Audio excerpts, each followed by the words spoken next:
বিসমিল্লাহির রহমানির রহিম। এও ইসলামিক টিভি।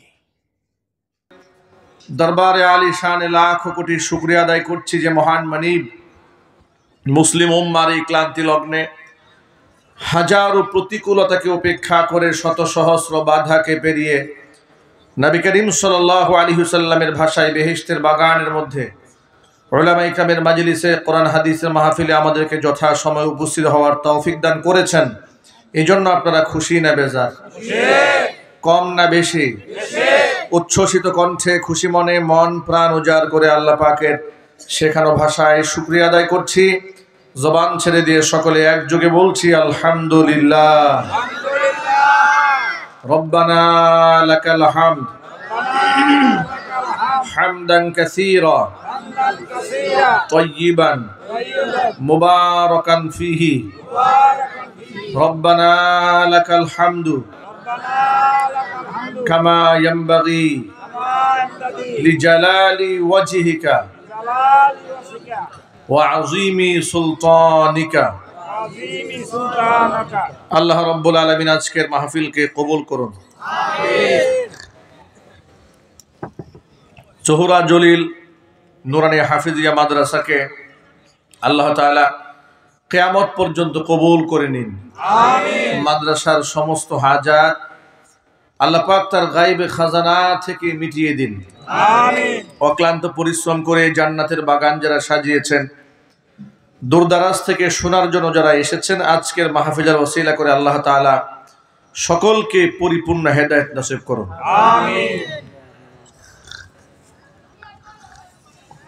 অত্র এলাকার সমস্ত মুর্দিগানের কবর আযাব আল্লাহ তাআলা কিয়ামত পর্যন্ত বন্ধ করে দিন। কাল হাসরের কঠিন ময়দানে আয়োজন আল্লাহ তাআলা আমাদের সকলের নাজাতের জারিয়া হিসেবে কবুল করুন। সর্বোপরি আজকে যে সমস্ত তালেবুল ইলম ছাত্ররা মাথার মধ্যে সম্মানের পাগড়ি পেয়েছে, কোরআনে কারীম হিফজ সম্পন্ন করেছে, মৃত্যু পর্যন্ত কোরআনে কারীমের ধারক এবং বাহক হয়েই যেন থাকতে পারেন, সেই তৌফিক আল্লাহ পাক তাদেরকে দান করুন।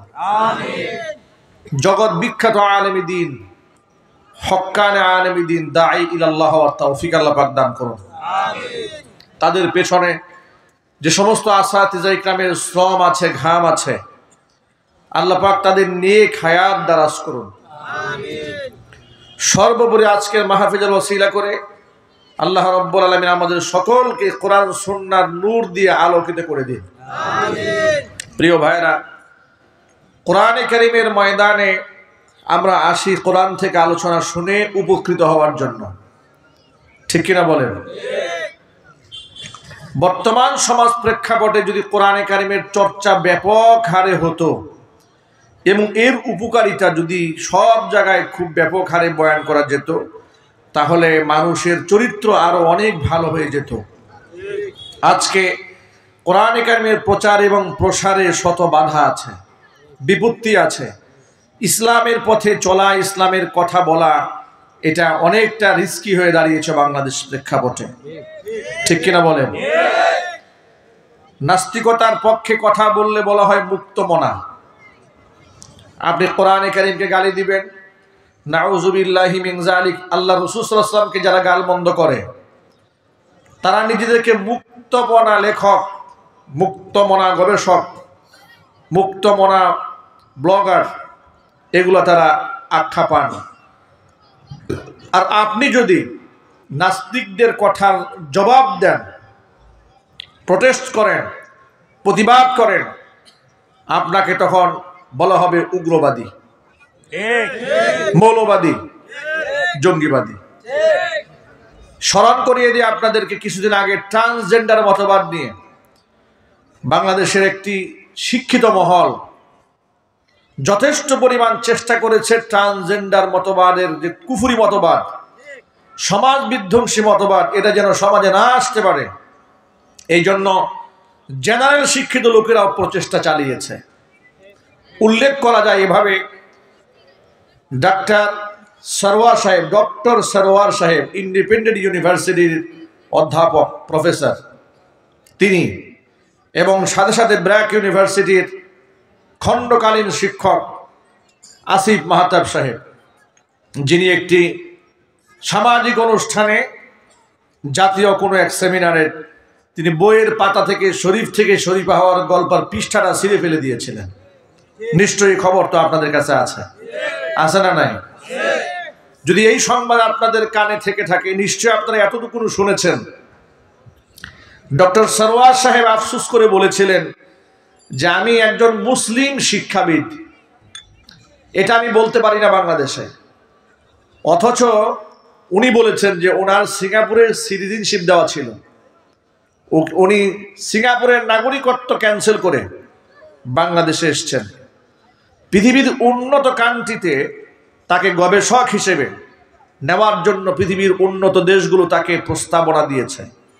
তিনি সে প্রস্তাবকে প্রত্যাখ্যান করে বাংলাদেশের মানুষের জন্য কাজ করে যাচ্ছেন।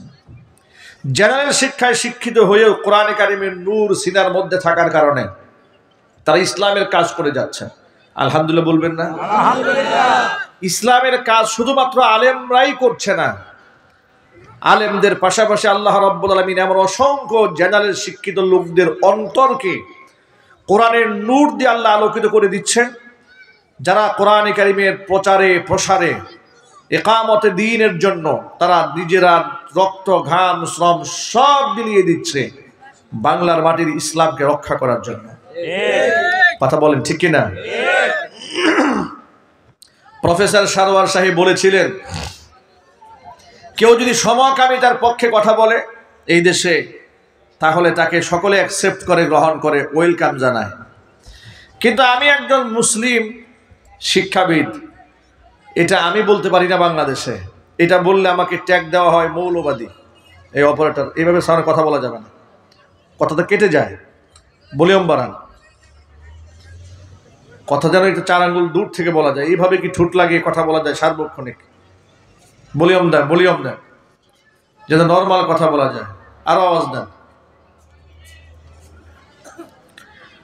তাহলে প্রফেসর সরওয়ার সাহেব তিনি বললেন যে আমাকে মৌলবাদী ট্যাগ দেওয়া হয়েছে। মৌলবাদ ট্যাগ পাওয়ার পেছনে কারণটা তিনি তুলে ধরেছেন। সেটা কি? সেটা হচ্ছে যে তিনি ট্রান্সজেন্ডার মতবাদের বিরুদ্ধে কলম ধরেছেন। আপনারাই চিন্তা করেন, 90 থেকে 95% অধ্যুষিত, মুসলিম অধ্যুষিত এই বাংলাদেশে কোরআনে কারিমের চর্চা করতে গেলে আপনাকে শত বাধা পোহাতে হয়। কথা বলেন না ঠিক কিনা বলেন? বইমেলা 21শে বইমেলা অনুষ্ঠিত হচ্ছে ফেব্রুয়ারি মাসে। ওই বইমেলা, সেখানে ইসলামিক বইয়ের কোনো স্টল দেওয়া হয় নাই। এই খবর কি আপনাদের কাছে আছে? অনেকেই জানেন না। বইমেলাতে ইসলামিক বইয়ের কোনো স্টল নাই। সর্বশেষ ইসলামপন্থীরা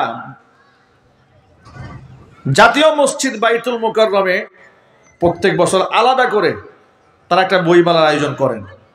যেহেতু 21শে বইমেলাতে আলেমদের বইয়ের স্টল থাকে না। আফসোসের ব্যাপার হচ্ছে সেখানে নষ্টা ভ্রষ্টা চরিত্রহীন লম্পট ব্যক্তিদের বই স্টল পাওয়া যায়। তারা প্রকাশ্যে ঘুরে বেড়ান। গাঁজাখুরদের অভয়ারণ্য হয়েছে বইমেলা। গত সপ্তাহে পত্রিকাতে দেখেছি বইমেলাতে গাঁজাখুরদের কারণে সেখানে দর্শনার্থী যারা, বই ক্রেতা যারা, তাদের জন্য ঢোকাই মুশকিল হয়ে যাচ্ছে। আমি আপনাদেরকে কয়েকটা উদাহরণ সামনে উপস্থাপন করে শুধু এই মেসেজটা দেওয়ার চেষ্টা করেছি, বোঝাবার চেষ্টা করেছি। আমাদের দেশে আপনি ধর্ম চর্চা করতে যাবেন, আপনি শত জায়গায় বাধার সম্মুখীন হবেন। আপনি একটা কোরআনে কারিমের মাহফিল করতে যাবেন, আপনি যে কত জায়গায় বাধাগ্রস্ত হবেন, কত জায়গায় আপনাকে পারমিশনের জন্য দৌড়াতে হবে, কত মানুষের চক্ষু শুলে আপনাকে পরিণত হতে হবে, কত পরিমাণ জবাবদিহিতা আপনাকে করতে হবে। এমনকি বক্তা দাওয়াত দেওয়ার পরে এই বক্তার বক্তব্য নিয়েও গবেষণা হবে। এরপরে কর্তৃপক্ষের উপর তার কাছ থেকে জবাব নেওয়া হবে যে উনি এই কথা বললেন কেন, সেই কথা বললেন কেন। এভাবেই গোটা বাংলাদেশটাকে পদে পদে ইসলামের রেভলিউশন, ইসলামের আন্দোলনকে, ইসলামের জাগরণটাকে ঠেকিয়ে দেওয়ার জন্য সর্বাত্মকভাবে প্রচেষ্টা চালানো হচ্ছে। কথা বলতে হবে ঠিক কিনা? এত বাধা বিপত্তিকে উপেক্ষা করে শত ব্যস্ততার মাঝে আল্লাহ তাআলা আমাদেরকে কোরআনের ময়দানে কবুল করেছেন। আপনারা খুশি না বেজার? কম না বেশি? জোর আওয়াজে বলছি আলহামদুলিল্লাহ। এই যে ছেলেরা আজকে মাথার মধ্যে পাগড়ি পেয়েছে, ধন্য মায়ের ধন্য সন্তান, ধন্য পিতার ঔরসে তাদের জন্ম হয়েছে, যারা 30 পারা কোরআন সিনার মধ্যে ধারণ করতে সক্ষম হয়েছে। এটা এমন একটা কিতাব, আপনি মন চাইলেই কোরআনে কারিমের হাফেজ হতে পারবেন না।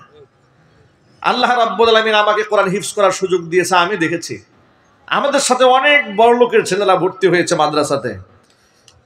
আমাদের জমানায় যখন আমরা পড়েছি, আমাদের সময়কালটা ছিল এরকম, ছাত্ররা মাদ্রাসা থেকে পালিয়ে গেলে পায়ের মধ্যে শিকল লাগানো হতো।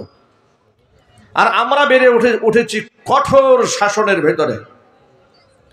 আমাদের উস্তাদরা যদি একবার সোজা হয়ে তাকাতেন, মাদ্রাসার কয়েক শত ছাত্র এক সিরিয়ালে দাঁড়িয়ে থাকতে একটা টু শব্দ হতো না। শাসন ব্যবস্থা থেকে এরকম ছিল মাদ্রাসার। আর এখন তো মাদ্রাসা প্রতিষ্ঠানে বেতরা খাই নিষিদ্ধ। বাচ্চারাও মোটামুটি আগের যে আদব কায়দা ছিল সেখান থেকে অনেক দূরে সরে গেছে। ফিতনা এবং ফাসাদ অনেক ছড়িয়ে পড়েছে গোটা দুনিয়াময়।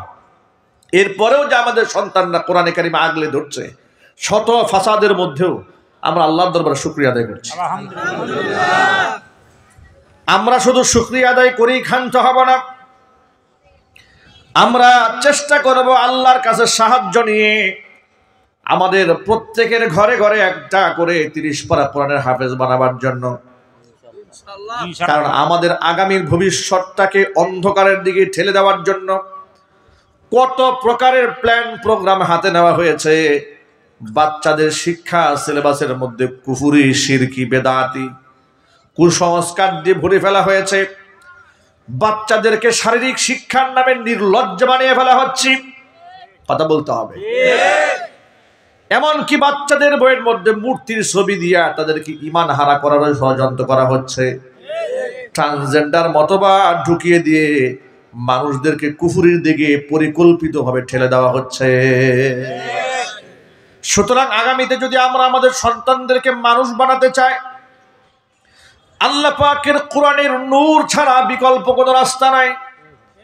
কোরআনে কারীম এমন একটা নূর, যার সিনার মধ্যে চলে আসে সে আল্লাহর কাছে মর্যাদাপূর্ণ হয়ে যায়, জমিনে তার সম্মান বেড়ে যায়। কোরআনের নূর সিনায় নিয়ে বান্দা যখন জমিনের মধ্যে হাঁটতে থাকে, জমিনের পশু পাখি এমনকি কীট পতঙ্গ পর্যন্ত ব্যক্তির জন্য মাগফিরাতের দোয়া করতে থাকে। সমুদ্রের মাছ পর্যন্ত তার জন্য আল্লাহর দরবারে মাগফিরাতের দোয়া করে। ব্যক্তি সম্মানিত হন দুনিয়াতে, ব্যক্তির পিতামাতাও দুনিয়াতে সম্মানিত হয়ে যান। আর সবচেয়ে বড় কথা হচ্ছে পিতামাতার আল্লাহর কাছে দোয়াও করতে হবে। কথা বলে রব্বানা হাবলানা মিন আজওয়াজিনা ওয়া যুররিয়াতিনা কুররাতা আ'য়ুনি ওয়াজআলনা লিল মুত্তাকিনা ইমামা। বাবা মার চোখের পানি আল্লাহর কাছে বৃথা যায় না। বাবা মার দোয়া সরাসরি আল্লাহর কাছে কবুল হয়ে যায়। সুতরাং প্রত্যেকটা বাবা মার দায়িত্ব হচ্ছে সন্তানের জন্য চোখের পানি ছেড়ে আল্লাহর কাছে দোয়া করা, যাতে করে আল্লাহ রাব্বুল আলামিন আমাদের সন্তানদেরকে, আমাদের স্ত্রী, পরিবার, পরিজন এবং বংশধরদেরকে আল্লাহ রাব্বুল আলামিন আমাদের চোখের শীতলতা বানায় দেন। জোরে কোন আমিন। সন্তানদেরকে কোরআনে কারিমের তালিম দেন, শিক্ষা দেন, আদব শেখান, দ্বীন শেখান। আপনার সন্তান সন্ত্রাস হবে না, নেশাগ্রস্ত হবে না, আপনার সন্তান বেয়াদব হবে না, সুদখোর, ঘুষখোর, লম্পট, বদমাশ, দুশ্চরিত্রবান হবে না। গোটা পৃথিবী খুঁজে দেখেন, বিশেষ করে বাংলাদেশের দিকে একটুখানি আপনি তাকান, প্রত্যেকটা থানায় অপরাধীদের ব্ল্যাক